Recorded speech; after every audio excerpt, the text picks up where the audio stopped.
Dears, എക്സാമിന് important ആയ ഒരു ക്വസ്റ്റ്യൻ നമുക്ക് നോക്കിയാലോ അല്ലെ. നേരമായി എന്ന് പറഞ്ഞ ചാപ്റ്ററിലെ ഒരു ഇമ്പോർട്ടന്റ് ക്വസ്റ്റ്യൻ ആണ്. അപ്പോൾ മക്കളെ, നമുക്കിവിടെ ക്ലോക്കിൽ സമയം തന്നിട്ടുണ്ട്. എത്ര ഹാർസ് ആണ്, എത്ര മിനിറ്റ്സ് ആണ്, എത്ര സെക്കൻഡ്സ് ആണെന്ന് കണ്ടുപിടിച്ച് എഴുതാനാണ് നമ്മുടെ ചോദ്യം.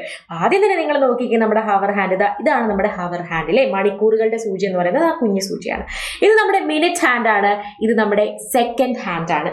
അപ്പൊ നമ്മൾ അതിൽ നോക്കേണ്ടത് നമ്മുടെ മണിക്കൂർ സൂചി 5ന്റെയും 6ന്റെയും ഇടയിലാണ് ഇരിക്കുന്നത് അല്ലെ. അപ്പൊ നമ്മൾ എത്രയായിരിക്കും സമയം എഴുതുക? ആ കൂട്ടത്തിലെ ചെറുതിനെയാണ് നമ്മൾ എഴുതുക. അപ്പൊ 5 hours എന്ന് കിട്ടി. ഇനി മിനിറ്റുകളുടെ സൂചി നോക്കുകയാണെങ്കിലോ, മിനിറ്റുകളുടെ സൂചി ഇതിന്റെ നേരെയാണ്. അതായത് ഇവിടെ വരെ 45, ഇവിടെ 46, ഇവിടെ 47. അപ്പൊ എത്രയായി? 47 മിനിറ്റ് എന്നും കിട്ടി. അതേപോലെ നിങ്ങൾ നോക്കിക്കേ, സെക്കൻഡിന്റെ സൂചി എവിടെയാണുള്ളത്? ഇവിടെ 5 ആണ്. അപ്പൊ ഇവിടെ എത്രയായിടാ? 6ഉം ഇവിടെ 7.